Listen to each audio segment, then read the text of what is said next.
ग्रहणाम गति की रहस्यम कीते केवलम आकाशे भ्रमंती उतवा जीवनस्य सूत्रधारा। क्या ग्रह केवल आकाश में घूमने वाले पिंड हैं या आपके जीवन की दिशा तय करने वाले अदृश्य सूत्रधार? आप सोचते हैं ग्रहों की गति आकाश में होती है, लेकिन वो आपके मन में होती है, आपके कर्म में होती है और आपकी किस्मत में लिखी होती है। आप सोचते हैं आप डिसीजन ले रहे हैं, लेकिन असल में निर्णय ग्रह ले रहे हैं और आप केवल उसे जी रहे हैं। जी हाँ, आज हम लोग बात करेंगे सभी 9 ग्रह की, उन ग्रहों की मैत्री की, उनमें कौन से ग्रह बेनिफिक होते हैं, कौन से मैलेफिक होते हैं, कौन से ग्रह उच्च के कब बन जाते हैं, कब मूल त्रिकोण बन जाते हैं और कब वो नीच के हो जाते हैं, उनकी दृष्टि कैसे काम करती है और उनके आपस में मित्रता क्या होती है, इसके बारे में हम लोग आज इस मास्टर क्लास में चर्चा करेंगे। तो आइए सबसे पहले मैं आपको लेके चलता हूं अपने नोट्स पर। यहाँ पे सबसे पहले हम लोग बात करेंगे कि कौन सा प्लेनेट शुभ होता है और कौन से अशुभ होते हैं। ये एक जनरल डेफिनेशन है, इसको आपको याद रखना है डेफिनेशन को। इसके बाद में फिर हाउस बेस एक अलग हम लोग कैटेगराइज करते हैं कि हाउस बेस कौन सा प्लेनेट अच्छा हो जाता है और खराब हो जाता है। जैसे कुंडली में 6, 8, 12 हाउस के लॉर्ड्स को अच्छा नहीं माना गया है और इसी तरह से त्रिषडाय यानी कि 3rd हाउस, 6th हाउस और 11th हाउस, इनको भी अच्छा नहीं माना गया है। क्यों नहीं माना गया है, ये जब हाउस को हम लोग चर्चा करेंगे तब हम बात करेंगे। फिलहाल आपको ये जानना है सबसे ज्यादा बेनिफिक प्लेनेट जो हमारी लाइफ के अंदर होते हैं वो होते हैं जुपिटर, बृहस्पति। ऐसा कहा जाता है कि बृहस्पति की दृष्टि जिस जिस भाव पर पड़ती है, जिस जिस घर में पड़ती है, आती है उनकी दृष्टि, वहां पर गंगा जल या कहिए अमृत बरसता है। तो अभी बृहस्पति की जो दृष्टि है वो भी आज हम पढ़ेंगे। और सबसे ग्रेटर मैलेफिक अगर कहे गए हैं वो कहे गए सैटर्न और राहु। ये कुंडली में अगर जहां पर भी पोजीशन इनकी हो सैटर्न और राहु की, उन हाउस को आपको अवश्य देखना है और सैटर्न की तो आस्पेक्ट भी आपको देखनी होगी कि सैटर्न की आस्पेक्ट उन हाउस पे जा रही है तो क्या कर रही है, क्योंकि इन दोनों प्लेनेट की जो आस्पेक्ट है वो सेपरेटिव नेचर की होती है। से जो लेसर बेनिफिक प्लेनेट हैं वो फिर आते हैं वीनस, यानी कि पहले नंबर पर आएंगे हमारे बेनिफिक जो है बृहस्पति और फिर है शुक्र। उनसे कम मैलेफिक यानी कि जो मैलेफिक हैं इनसे कम मैलेफिक हैं मार्स और केतु। एक और जनरल बेनिफिक्स होते हैं वो होते हैं मून और मरकरी। मून का भी एक अलग अलग तरह से बेनिफिक होता है। मून जो जितना भी अगर स्ट्रांग होगा तो वो बेनिफिक होगा। स्ट्रांग कैसे हो सकता है, लेके जब मून बढ़ रहा होता है, यानी कि जब शुक्ल पक्ष में मून बढ़ रहे हैं तो सप्तमी से लेके फिर उसके बाद में आएगी पूर्णमासी, पूर्णिमा आ जाती है और पूर्णिमा के बाद में फिर जो घटना शुरू होता है मून और घटते हुए 7 तक, यानी कि 14 दिनों के बीच का मून जो है वो स्ट्रांग माना गया है। उसके बाद का मून को स्ट्रांग नहीं माना गया है। तो अगर उसका बेनिफिक नेचर हमें लेना है तो मून हमारा स्ट्रांग होना चाहिए। इसको जब अभी मून के ऊपर हम बात करेंगे तो क्यों ऐसा कहा गया इसके ऊपर भी चर्चा करेंगे। और जनरल मैलेफिक है सन। सन को मैलेफिक ना कह के कहिए क्रूर ग्रह की कैटेगरी में लाया गया है। क्रूर माने कि जैसे राजा होता है, राजा थोड़ा सा स्ट्रांग होता है, सन का एक दूसरा प्रेजेंटेशन होता है पिता, अधिकारी। ये भी थोड़े से जितने स्ट्रांग होंगे अच्छे माने आते हैं, लेकिन कभी कभी टेम्परामेंट के हिसाब से आप कह सकते हैं कि इनमें क्रूरता आ जाती है। सात्विक प्लेनेट बोलते हैं जिसमें आते हैं सन, मून और जुपिटर, ये सात्विक प्लेनेट है। और इसके बाद में आते हैं रासिक प्लेनेट, राजा वाले प्लेनेट जिनमें कैटेगरी होती है वो हम क्या बोलते हैं मरकरी और वीनस को। ये रासिक प्लेनेट हैं ये दोनों। मार्स और सैटर्न ये तामसिक प्लेनेट है। एलिमेंट्स की हम बात करें, प्लेनेट के जो एलिमेंट हैं वो कैसे काम करते हैं, इनकी एलिमेंट्स की हम लोग बात कर लेते हैं। पृथ्वी एलिमेंट मरकरी, मरकरी का एलिमेंट पृथ्वी है। जल तत्व की हमारे दो हमारे प्लेनेट हैं, चंद्रमा है और शुक्र हैं। अग्नि सूर्य और मंगल, ये अग्नि तत्व के प्लेनेट है। सैटर्न जो है इसको वायु का और बृहस्पति को आकाश। 5 प्लेनेट, 5 महाभूत हमारे शरीर के अंदर भी रहते हैं, जो इन प्लेनेट के माध्यम से हमको प्रभावित करते हैं। इसका प्रयोग आयुर्वेद में भी किया जाता है। और हम कैबिनेट देखते हैं, कैबिनेट क्या होती है। ये जो सूर्य और चंद्रमा हैं इनको कहा जाता है रॉयल प्लेनेट। मंगल को कहा जाता है सेनापति, commander in chief. Mercury Prince हो गए, और 2 हमारे पास में गुरु हैं, एक जुपिटर है, एक वीनस है। और सैटर्न को सर्वेंट कहा गया, सेवक की कैटेगरी कही गई है। और या इसको ये भी कहा गया ये मासिस का प्लेनेट है। तो इसलिए जितने भी पॉलिटिशियंस हैं उनकी कुंडली के अंदर सैटर्न का अच्छा होना बहुत आवश्यक है, क्योंकि उन्हें मासिस से कनेक्ट करना होता है। प्लेनेट्स को डिस्कस करने चलते हैं तो हम सुविधा के लिए, समझने के लिए हम ऐसा मान के चलते हैं कि जैसे एक कोई कंपनी होती है और उस कंपनी का सीईओ सन है सूर्य, उसके जो माइंड मैनेजर है यानी कि जो पूरा दिमाग का काम करते हैं वो चंद्रमा है, और एक्शन हेड जो हैं वो वहां पे मार्स है, मंगल। एनालिस्ट पूरी रिपोर्ट को जो कर रहे हैं वो मरकरी हैं, बुध। और एडवाइजर जो हैं वो जुपिटर हैं। और जो लग्जरी ब्रांड और चीज़ों को मैनेज कर रहे हैं वो वीनस यानी कि शुक्र हैं। और जो ऑडिटर हैं, जो आपका लेखा परीक्षण करते हैं, वो सैटर्न यानी कि शनि है। अगर इसमें से एक भी व्यक्ति डिस्टर्ब हो जाता है तो आपकी कंपनी डिस्टर्ब हो जाती है। सन पूछता है मैं कौन हूं, सूर्य पूछता है। और सूर्य के अंदर क्या है, एक अहंकार है, लेकिन अहंकार के साथ क्या, कॉन्फिडेंस भी है, लीडरशिप भी है।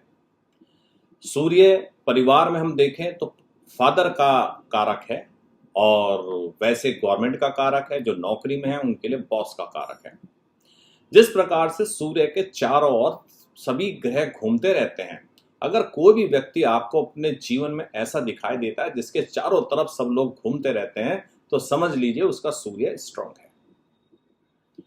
घर में पिता धूरी होता है, ऑफिस में बॉस धूरी होता है, तो आप समझ जाइए। और जो लीडर होता है उसके चारों तरफ भी एक सर्किट बना हुआ होता है।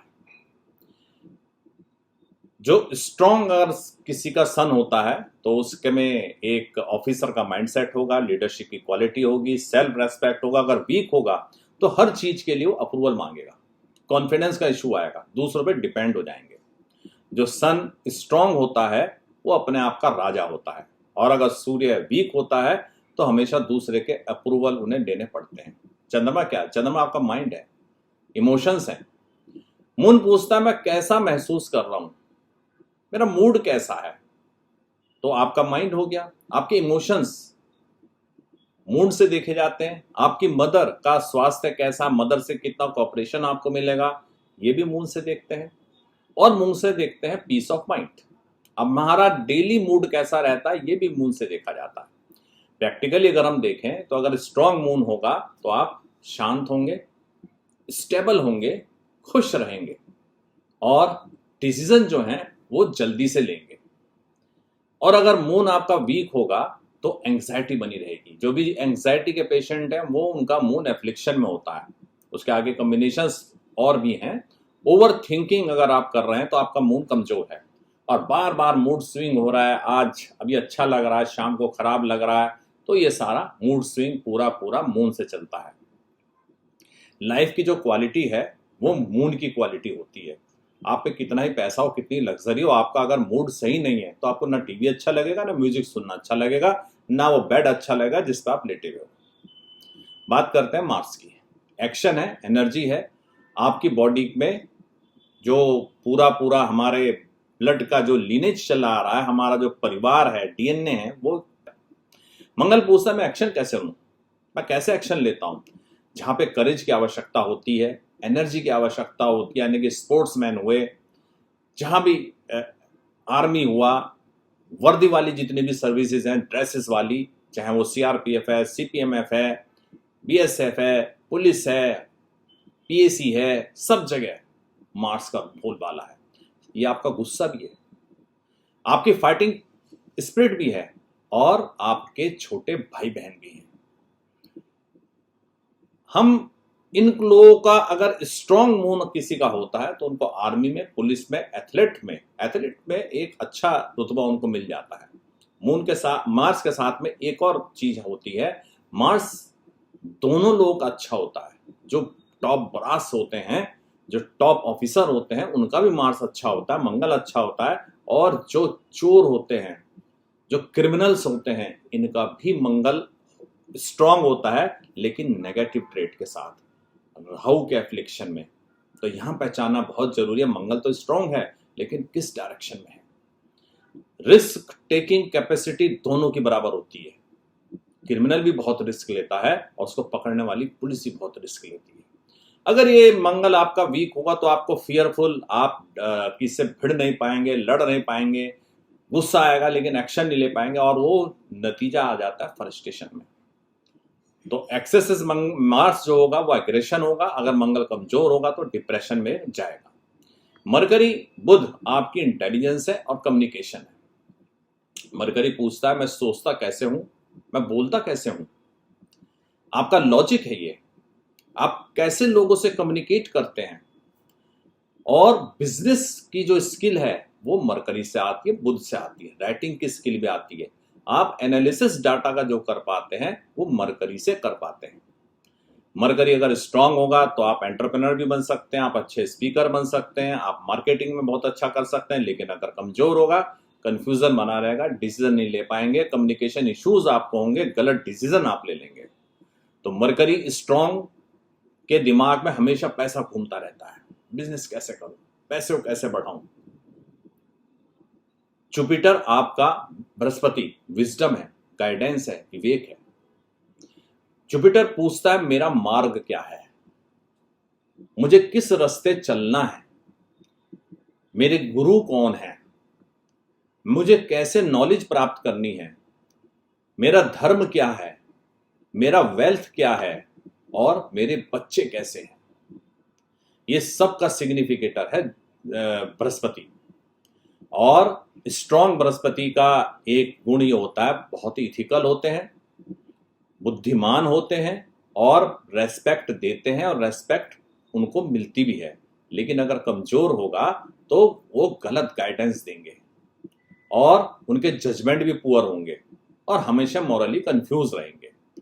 बृहस्पति स्ट्रांग हो तो जीवन में डायरेक्शन बिल्कुल क्लियर होती है। शुक्र आपकी डिजायर है, कामनाएं हैं, एंजॉयमेंट है लाइफ में, लग्जरी है।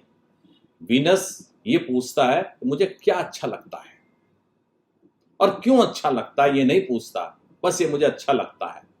और आपका जो लव है, रिलेशनशिप है, सेक्स है, पत्नी है, लग्जरीज हैं, आर्ट है, ब्यूटी है, सॉन्ग है, म्यूजिक है, सब का कारक अगर शुक्र आपके अच्छे हैं तो आपकी अट्रैक्टिव पर्सनैलिटी होगी, लोग आपकी तरफ अट्रैक्ट होंगे, आपके रिलेशनशिप बहुत जल्दी बनेंगे, कंफर्टेबल लाइफ रहेगी, आप कैसे रहो, राजा की तरह से रहोगे, क्योंकि शुक्र लक्ष्मी का भी प्रतीक है।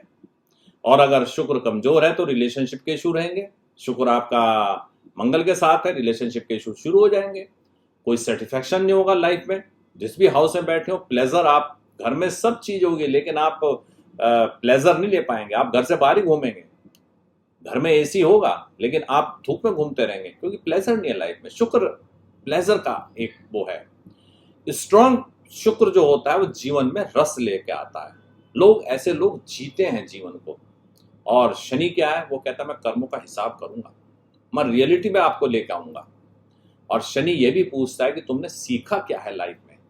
तो जो आपके कर्मा है ये शनि देखते हैं, और इसीलिए कभी कभी जीवन में डिले कर देते हैं, हार्ड वर्क आपसे कराते हैं, डिसिप्लिन में रखते हैं, और सफरिंग भी शनि देते हैं। अगर शनि स्ट्रांग है तो आपको मेहनत कराएंगे, लेकिन आपको रिजल्ट बड़ा अच्छा दे देंगे।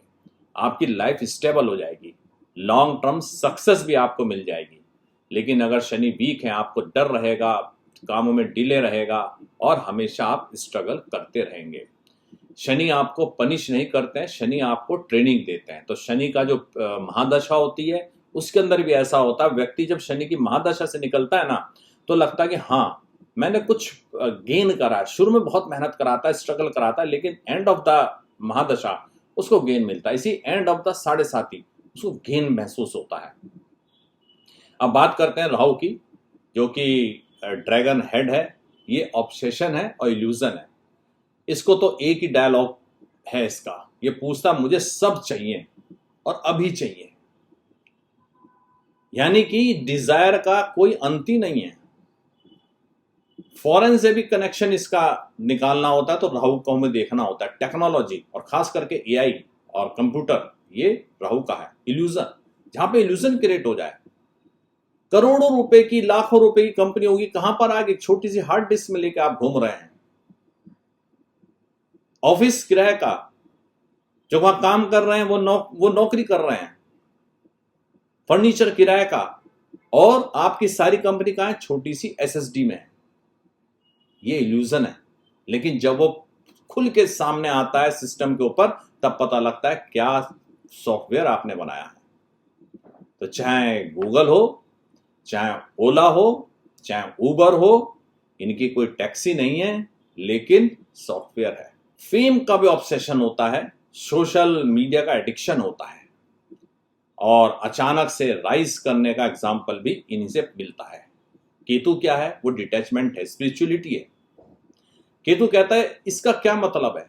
और केतु जहां जिस हाउस में बैठा होता है उसको कहीं ना कहीं लगता है कि हाँ, इस हाउस से रिलेटेड जीवन में पहले जी चुका हूं, उसको ऐसा महसूस होता है। वो डिटैचमेंट है। स्पिरिचुअलिटी आप केतु है, आइसोलेशन है। वैसे तो केतु को मंगलवत बोल देते हैं। पास्ट लाइफ के हमारे कर्मा हैं, और इंटरेस्ट जो भी स्पिरिचुअलिटी में आता है, डिस्कनेक्शन हो जाता है मेटेरियल वर्ल्ड से, वो सारी चीजें हमारी केतु से आती हैं। तो अब हमें इस कंपनी के बारे में क्या समझ में आ रहा है, जो हमारा जीवन है उसमें क्या समझ में आ रहा है कि सूर्य जो है आइडेंटिटी देता है, मून जो है हमारा माइंड है, और मार्स जो है हमारा एक्शन है, मरकरी हमारी थिंकिंग है, जुपिटर हमारी विजडम है, वीनस हमारी डिजायर है, शनि हमारे कर्मा है, राहु हमारा ऑब्सेशन है, और केतु हमारा डिटैचमेंट है। प्लेनेट अगर आपने कायदे से नहीं समझे तो एस्ट्रोलॉजी समझ में आपके नहीं आएगी। ग्रह इतने इंपॉर्टेंट है कि हर जगह एक जैसे बिहेव करते हैं। काफ़ी जानकारी प्राप्त करी है, और आप लोग जो है अपने जो होरोस्कोप्स हैं उसके ऊपर इसको अप्लाई करिए, और कमेंट करके जरूर बताइएगा कि आपको ने क्या सीखा है और कहां पर सीखने में आपको थोड़ा सा डिफिकल्टी आ रही है, ताकि उस लेसन को हम थोड़ा सा और चेंज कर सकें, मोड कर सकें। तो अगले मास्टर क्लास तक के लिए हरिओम।